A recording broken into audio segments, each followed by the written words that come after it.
Welcome back, guys, to New Year's Evil. Happy New Year's. This is my review of kind of a bonus review from the 31 Days of Christmas Horror. This is a 1980 slasher film directed by Emmett Alston. It's his first directorial debut film, and it was produced by Cannon. Cannon put out a lot of cheesy movies in the 80s.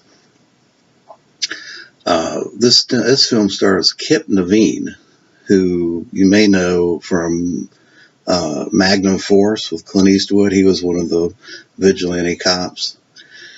And then his wife is Roz Kelly, played by Roz Kelly, and she's better known as Fonzie's girlfriend on Happy Days, Pinky.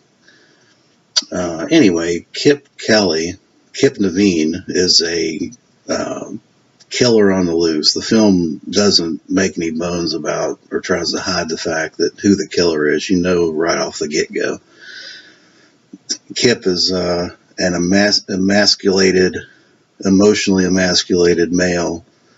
His wife, whatever's been going on between he and his wife, he's been emasculated, and he feels like in order to get revenge for putting up with her shit, he's going to kill a bunch of people, one every hour on the hour for New Year's.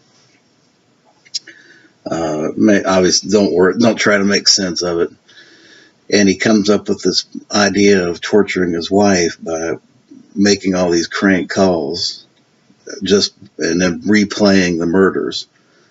And he's got a funny little bit he does where he changes his voice and he says, "I am evil," and he really enunciates the evil, like Dr. Evil. It's a hoot. It's not a very good movie, and the kills are forgettable. I mean, there's nothing memorable about the kills. The acting is good, but there's no memorable characters. I mean, it's just a bunch of set pieces for a bunch of murders. Roz is a punk rock horror,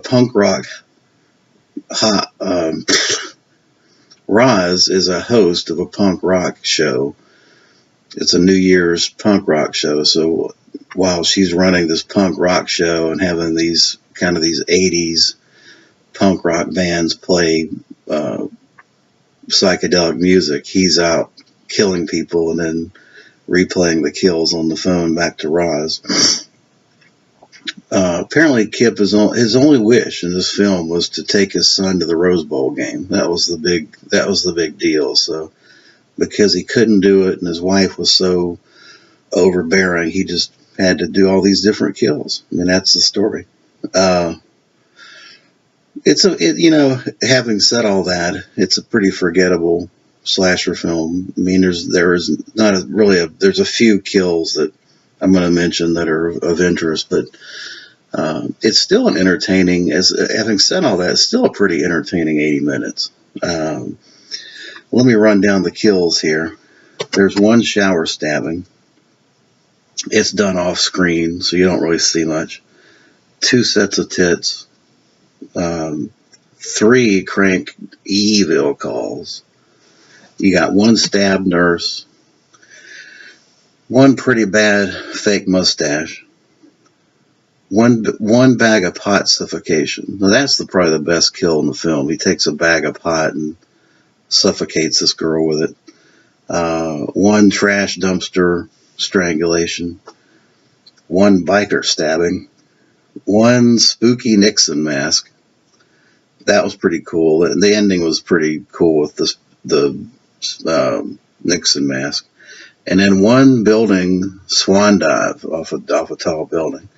So it kind of barely makes 10 on my scale. I'm going to give it a 6 out of 10. It's a modest recommendation for New Year's Evil.